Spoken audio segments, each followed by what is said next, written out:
All right, guys, what we're looking at here is number 5 from the 2021 exam. This problem actually ties a lot of things together. There's a Taylor series part, there's Euler's method, and particular solutions as well. And again, this one has a variety of things, none of which are overly difficult, but it's a lot of different things in one problem. So let's go ahead and get started and take a look at this problem. So it says, let y equals f of x be the particular solution to the differential equation.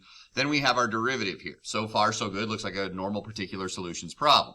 It also says f of 1 equals 4, and it can be shown that the second derivative of 1 is equal to 4 as well, which is kind of weird because you're like, okay, why would it give me the second derivative? It doesn't usually do that. Well, letter A says, write a second degree Taylor polynomial for f about x equals 1. Now, don't forget that the way that we do that is we take our derivative and we plug in, when we create a Taylor series, we plug in where the series is centered. And then we just use that formula right there. So we need to know where to start. So our initial value is 4. That's what we always do. Then we start creating our term. So that's like our initial term plus my first term is the first derivative when I plug in 1. Well, I can see that I can plug in 1 and 4 here. 4 for x, 1 for y. So I get 4 times 1 times the ln of 1. That gives me my first derivative. The problem here is that the ln of 1 is 0, and you could put all of that stuff in there, but that's 0. If I were to construct the rest of this, which I could, it doesn't matter because the 0 times anything is 0. So technically that is not a term. It's not a big deal, but that is not a term.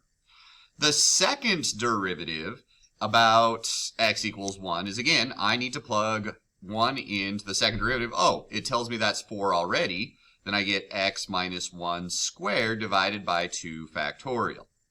So and now I have a second degree Taylor polynomial.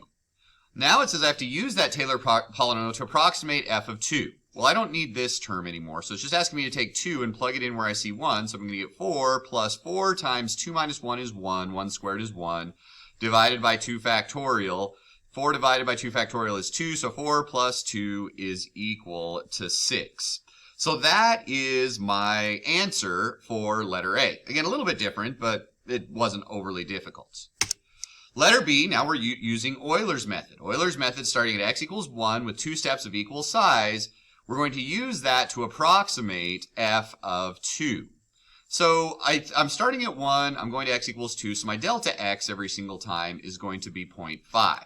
So I'm going to put 0.5 right there. Don't forget, my initial y value is the y value that they give us. So I'm going to get 4 plus, now I need to find the slope at the first point, so at the point 1, 4. So again, we actually did this already, but I'm going to say that I've got my y value is 4 times 1 times the ln of 1. Again, the ln of 1 is 0. So this is 0. My slope is 0 at that point. We already found that, but we found it again here. 0 times anything is 0, so my first y value is going to be 4. Now what I'm going to do is I'm going to try that again, find my new y value by taking that previous y value, plus my delta x is still 0.5. The difference here is I am plugging 1.5 in, because my new point here was 1.54. I'm plugging 1.5 in for x instead of 1. So I'm going to have 4 times 1.5 times the ln of 1.5. We don't have a calculator, so there's no way to calculate any of that, so we just leave it. Right, I'm typing that in there a little too small. But that is our answer. There's 2 steps of equal size. That's my approximation for f of 2. Not the easiest thing in the world, but it wasn't awful for an Euler's method problem. Letter C says we want to find the particular solution. In other words, I want to figure out what the original function was. Since we have y's and x's mixed together, what we're going to do is we're going to move the y's to one side and the x's to the other.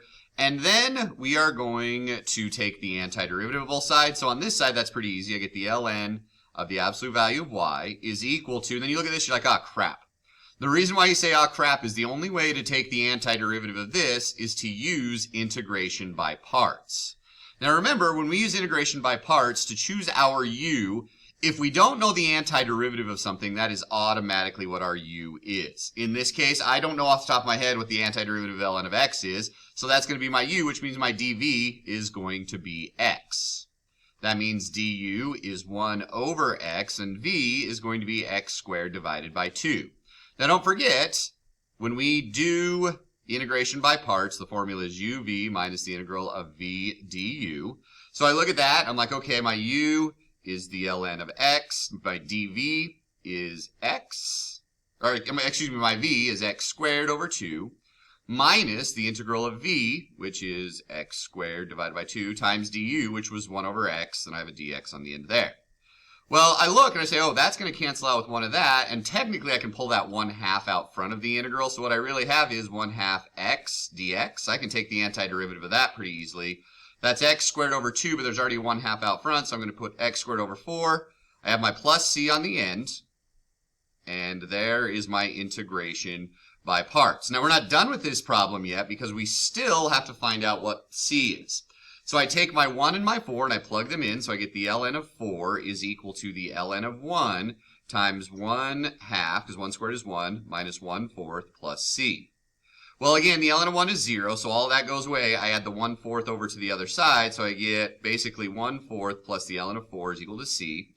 So now I have the ln of y is equal to the ln of x times x squared divided by 2 minus x, whoops, close the parentheses, divided by 4, plus my constant is 1/4 plus the ln of 4. So then what I have to do to finish this problem off is get rid of the ln, so I make it e to the, I've got y is equal to e to all of that stuff there, and I don't want to rewrite it again. That one was tricky just because you had to use integration by parts on that problem to figure out what the antiderivative of the right-hand side was. Hopefully all of that kind of makes sense. If you have any questions about this problem, please let me know.